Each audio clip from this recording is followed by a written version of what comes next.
back to my channel. Guys, nandito po tayo sa San Juan, Puerto Rico.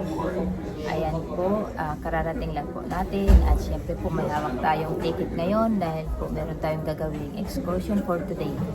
I-share ko lang po sa inyo yung historical place po nila rito guys sa Puerto Rico. At syempre po, first time ko rito, kaya syempre excited rin po ako makapaglibot sa lugar nila. Kaya gusto kong i-share ito sa inyo. At of course, huwag kayong umalis guys. Kasi syempre marami tayong mga makikita rin doon na kakaiba. Syempre kung ano makita ko, gusto ko rin i-share sa inyo, diba?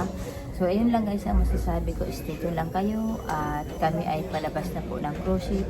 Inantay na lang po namin yung aming mag-guide sa amin palabas, kaya nandito pa ako nag-aantay. Okay, so stay tuned guys. So ayun guys, nandito na kami, nakababa na kami at papunta na po kami doon sa aming tour. Ayan. Uy, medyo may naramdaman akong ambon. May naramdaman akong ambon Ayan, yung aming ngayon, pupuntahan. Diba? Inikot ko kayo. Inikot ko lang kayo. So, ayan, tingnan lang natin kung anong maganda doon sa aming pupuntahan ngayon. Okay? At, syempre, excited rin ako kasi katulad ng sinabi ko kanina, first time ko sa lugar na to. Okay? So yun lang guys. At malapit na tayo. Nandito na pala yung mga bus. Yung mga bus. Oops. Kikita nyo, nakapili yung mga bus doon. Yun. Medyo hangin. Medyo bakan yung aking sombrero. So yan guys. See you later guys. So guys, first stop po namin dito sa Autoridad de los Puertos.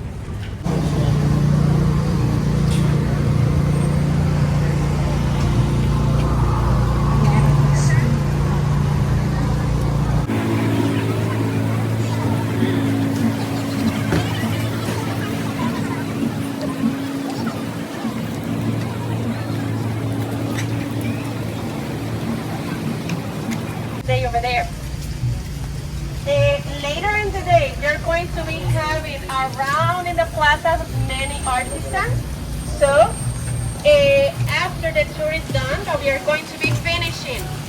If you see the pink building in the corner, the one that have gray on the first level and then pink, you're going to be finishing on the buildings beside that one, okay? So, you're going to find right in the middle of the promenade.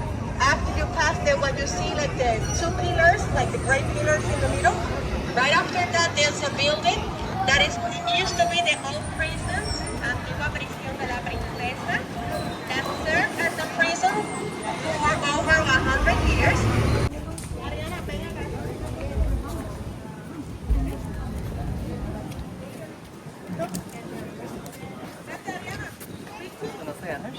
Stop here, right?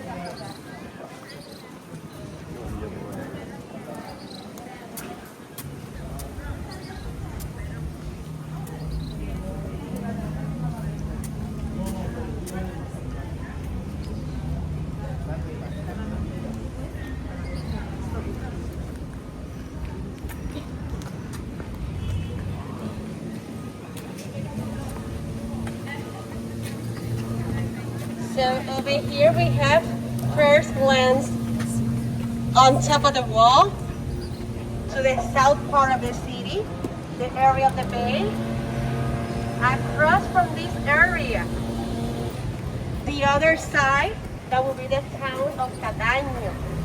Cadaño is the spot for a very known distillery for a very popular rum, Bacardi. Oh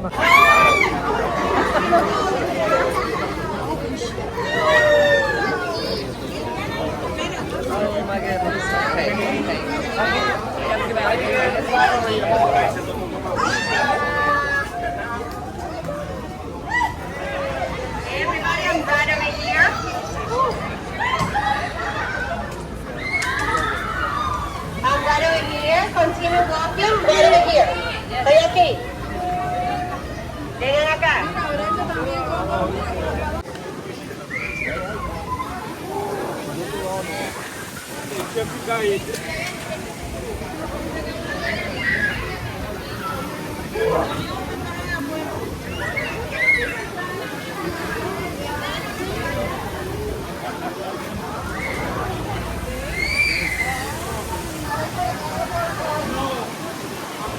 Bipolar, and it switched from sun to rain like this. As this cobblestone over here, the blue one, looks very beautiful and all.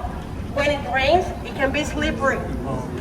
So just in case, if it rains during the tour, you're going to notice that I'm going to be, if we don't have any choice, we're going to be crossing very carefully.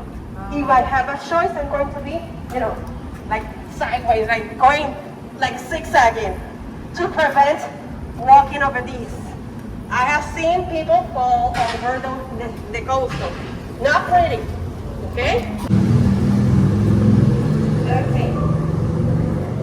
Another thing, another restaurant that I can recommend, if you want to go to that side over there, the street that I showed you, Restaurante Juanes. Usually it opens in the afternoon, okay? So you can pass over here and get some Puerto Rican food over here. And if you are into chocolate, like chocolate bonbons, chocolate bar, and coffee. Ayun guys, nandito na po tayo at nakapila na tayo rito. Ayan, ginagawa na po yung order kong coffee. Titingnan natin kung masarap ba yung kape nila rito. Pero alam kong masarap po yung kape nila. Pero yun o, tingnan kita nyo, ang galing nilang gumawa, no? Ganyan, may sukatan pa. Talagang sinusukat pa yung kung gaano karami. Para siguro, alam mo na. O diba? Ang ganda ng machine din nila. O, ayan o, yung machine nila rito. O, diba? Ang ganda. At ayan, ay nakita nyo yung pure na ayun. Lumalabas ng bilis din ang bilis din ang paggawa ng kape. Ganun lang. Ayan, konti-konti lang daw kasi medyo matapang. Ayan, bibigyan lang naman kami ng sample. Patitikimin lang kami. Yun sa amoy pa lang. O yun, lalagyan ng gatas. Ayan, kahit mainit ang panahon, wala tayong choice, magkape muna tayo para lang matikman natin yung pinagmamalaki nilang kape rito. Ayun sa amoy pa lang, medyo matapang na. Okay, tara, magkape muna tayo. O ayan, sabi nga ni Kayla, sa amoy pa lang daw, matapang na daw. O yun ang sabi niya. Titikim din siya kahit hindi naman siya nagkakape. Ayan. Ito yung mga kasama namin dito. Yan sila. Kasama namin sa tour yung mag-asawang yan. O, di ba Kayla matapang din? Yan. Pamunos. Kayla, pamunos. Pamunos ba? Pamunos. So, ayan guys. Hindi pa tapos yung aming tour. At siyempre, marami na po kami napuntahan ng mga historical place. So, ayun. Kahit pa paano, nakakainganyo naman yung kanilang mga story. At ang mga building po dito, makikita nyo po talaga mga old building. Pero talagang nananatiling bago pa rin. The history side that says that he didn't survive the fall, and about this place that we are standing right in front of it. This will be Capilla del Cristo de la Salud, Chapel of Christ of the Health, and this area is attached to our urban legend that we had in the city. Está atada a una... We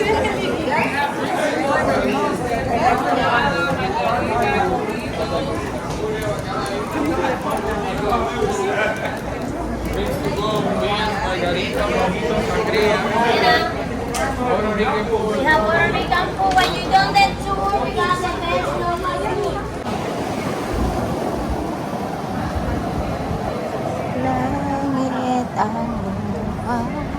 Okay guys, so over here we have the City Hall of San Juan, la Casa Alcaldía de San Juan.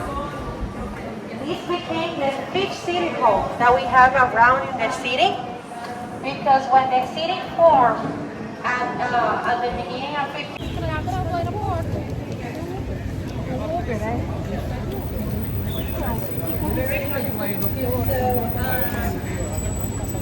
Many of our stops has been in churches around in the city of San Juan, because the story of coffee in the world is quite attached to the Catholic faith.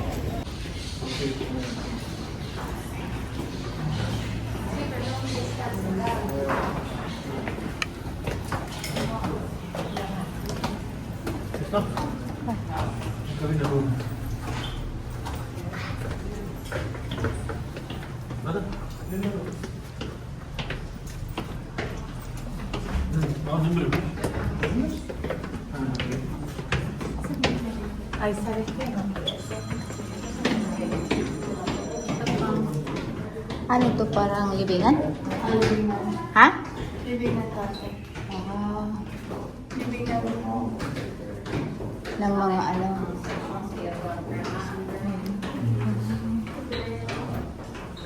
Last, ano namin ni Kayla. Tapos na yung tour namin guys. At ngayon ay mag-shopping time na lang kami.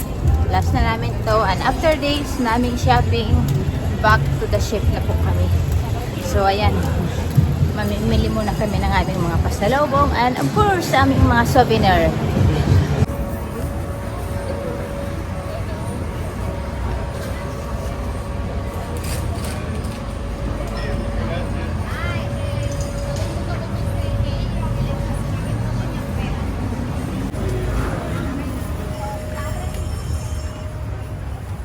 Yan, sarong yan.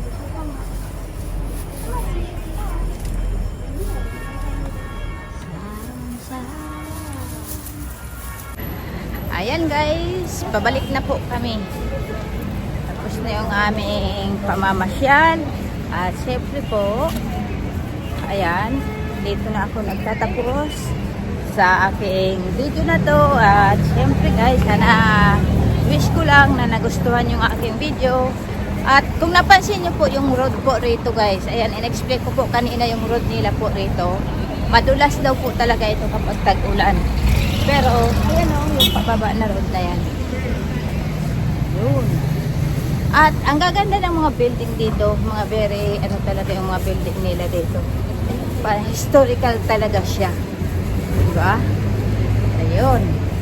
So, yun lang masasabi ko sa inyo. Thank you sa pag-watch. At syempre po, don't forget to subscribe. And don't forget to hit the bell notification at para lagi kayong updated sa ating video. Okay? Thanks for watching.